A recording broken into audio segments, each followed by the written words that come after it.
মায়ের বাড়িতে আসলে মনেই হয় না যে এই কাজটা করি ওই কাজটা করি।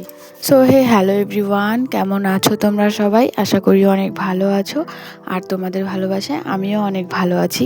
মায়ের বাড়িতে আসলে কোথা দিয়ে যে দিনগুলো চলে যায় একদমই বোঝা যায় না। এই গত শুক্রবার এসেছিলাম, আজকে আবার শুক্রবার হয়ে গেল, মানে একটা সপ্তাহ কোথা দিয়ে যে বেরিয়ে গেল সেটাই বুঝতে পারছি না।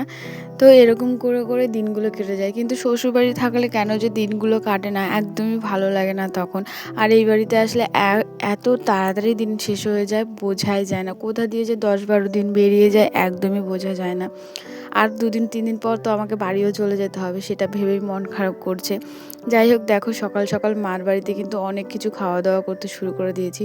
আর এখন এটা না মায়ের বাড়ি, এটা আর আমার বাড়ি নেই। আমার বাড়ি ছিল, এখন আর নেই, ওটা মায়ের বাড়ি হয়েই দাঁড়িয়েছে। আমি বাবার বাড়ি বলবো না, কারণ মায়েদের কোনো দিনও বাড়িঘর হয় না, সেই কারণে এটা আমি আমার মায়ের বাড়িই বলবো। আর বেরোনোর সময়, মানে আমার শ্বশুর বাড়ি থেকে বেরোনোর সময় আমি আমার শাশুড়িকে বলছিলাম, জানো তো মা, এই যে আজকে আমি ব্যাগটা গোছাচ্ছি, দেখো কত আনন্দ নিয়ে ব্যাগ গোছাচ্ছি, কিন্তু ওইখান থেকে আসার সময় এত আনন্দ নিয়ে আমি কখনো ব্যাগ গোছাই না, আমি কান্না করতে করতে ব্যাগ গোছাই। আর আমি আমার শাশুড়ির সাথে সবসময় এরকম টাইপের কথা শেয়ার করি, আমরা দুজনে খুব মিলেমিশে থাকারও চেষ্টা করি। আমি বাড়ি যাওয়ার পর আমার শাশুড়িও চলে যাবে বেড়াতে, তো আমার শাশুড়ি আমাকে ফোন করে করে বলবে যে তুমি বাড়িতে নেই, বাড়িটা ফাঁকা ফাঁকা লাগছে, ফোন টোন করবে, খোঁজ নেবে, সবসময় আমাকে এই কথাগুলো বলে। যাই হোক, মা আমাকে ঘুগনি কিনে দিয়েছিল, সেই ঘুগনিটা আমি এখন বসে বসে খাচ্ছিলাম। খাওয়ার পর অনেকটা বেলা হয়েছে, বাবা এসেছিল, আসার পর বলছি কি কাঁঠালটা একটু খুলে দেখি তো কাঁঠালের কি অবস্থা। তো তারপরে এই যে দেখো কাঁঠালটা বাবা খুলতে ওপরে উঠে পড়েছে গাছের, আর গাছটার না পজিশন নেই ওঠার মতন।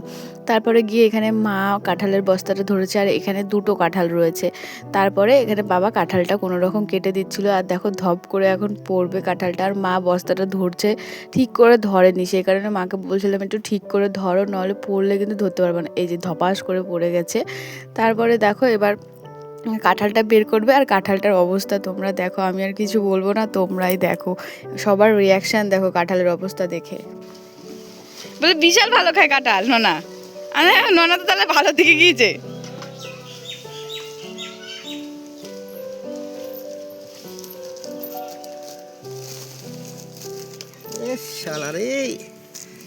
মা পেকে হাতে খেয়ে নষ্ট হয়ে গেছে। ওই কাঁঠালটা ভালো আছে নাকি না, এটার গন্ধে ওটাও নষ্ট না হয়ে যায়। এটাও পেকে গিয়েছে, নরম নরম তো লাগছে না। এই বাবা কত বড় কাঁঠাল! এই বস্তার উপরই থ বের করে। ভালো আছে একদিকেও।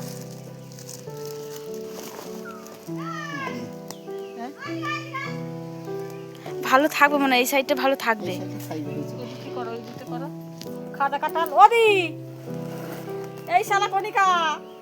এদিকে এদিকে আসো, এদিকে আসো।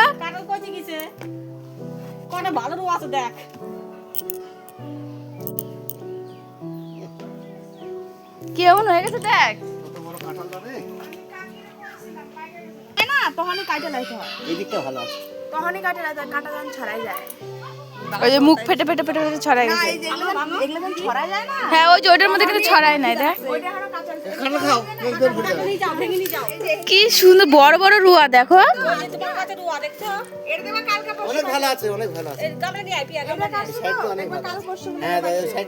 না না গন্ধ হয়ে যায় না। না গন্ধ লাগে না।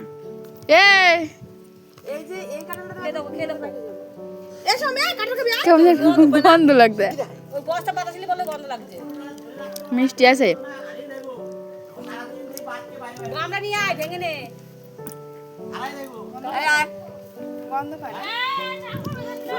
বীজগুলো ভালো আছে, ওইভাবে না পচা খেপা দিচ্ছি দিচ্ছি, ভালো দেখে দিচ্ছি দাদা। কত বড় বড় রুয়া, এ নে ওইটাও নে, এনে ফুগলা একা একাই হাইটে হাইটে চলে আসে।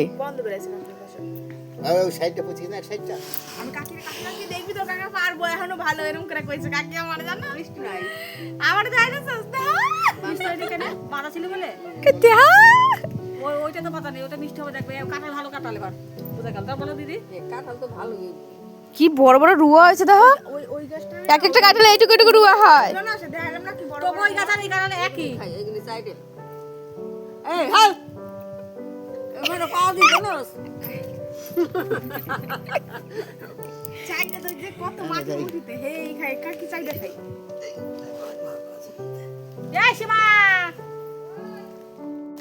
তো তোমরা দেখতেই পেলে আমাদের গাছের কাঁঠালটার কি অবস্থা। সত্যি কথা বলতে ওই অত বড় কাঁঠালটা না বাবা খুব আশা করে রেখে দিয়েছিল আমাকে দেবে বলে, মানে আমার শ্বশুরবাড়িতে পাঠাবে সেই কারণে।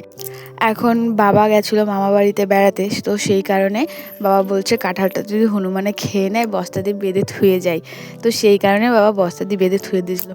এখন ভেতরে ভেতরে যে পেকে এরকম কাণ্ড হয়ে যাবে সেটা আর কে জানে। আর আমরা হচ্ছে এই গাছের কাঁঠালটা পাকানোর কারণ হচ্ছে প্রথমবার গাছের কাঁঠালটা পাকাচ্ছি, তো রুয়া টুয়া কেমন হয় সেটা দেখার জন্যই আর কি।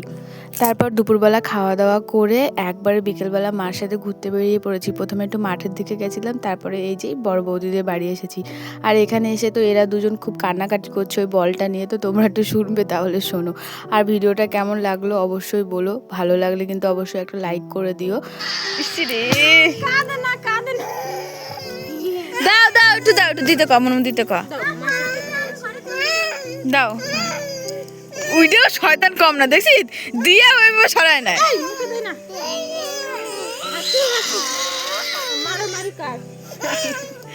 দিতে ক মনু দিতে শেখা।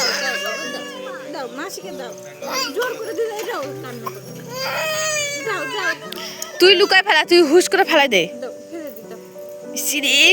কিভাবে কান্দে তোমার মেয়ে, এরকম করে কান্দে সবসময়।